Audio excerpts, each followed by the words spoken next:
What's going on, everyone? It's Coach Jay, and we're back with another video.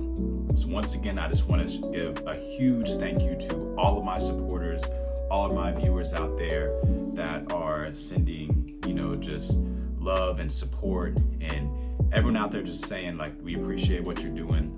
I do it for you all, and I'm so glad that you all are getting so much out of this. So in today's video, we're going to be talking about what is needed to create a solid brand / niche. So we talked about last video what a brand portfolio was and why it's important to have a good one. Well, now we're going to talk about those first stages and steps to creating that brand. So the first thing that you need is a sustainable interest. Now notice how I said sustainable interest as opposed to passion, which I'm sure a lot of people have heard in the past when they're creating a brand. Well, I got to figure out what I'm passionate about. I'm really passionate about this. So this is what I should go into. You don't really want to use a passion solely, now keyword solely, to drive what your brand is. Because the thing about passions is it's not always something that the market you're trying to reach will be large enough to support and sustain for long periods of time. Because you can say, oh, I like pottery, or I enjoy painting, or I enjoy making podcasts about sports, as I do.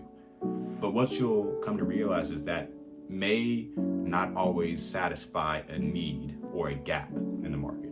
And that's really going to be the key thing that you need to find when you're establishing a brand or niche. And so that's why you need to find a sustainable interest, because that is an overall theme that can kind of fill the gap and fill that space and allows you to, in other words, kind of find a job that'll always be there, and something that you'll be able to kind of never run out of ideas and content to create, because there's always going to be a need for it. And so the next thing that is very helpful is kind of defining a market.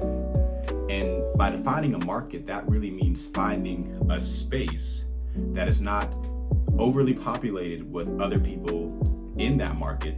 Like, for example, cooking shows, right?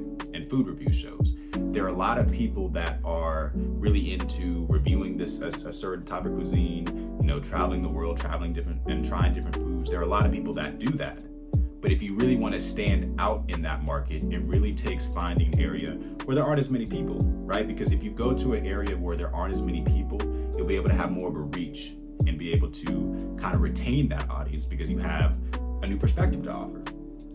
So when you kind of go to that area that is, not really as populated and something that people are always going to need to come back to, like for me, it's these branding videos, that's going to allow you to really stand out, and that's what's going to really allow you to create a brand that is lasting. So thank you for tuning into this episode, and stay tuned to my next ones in the future.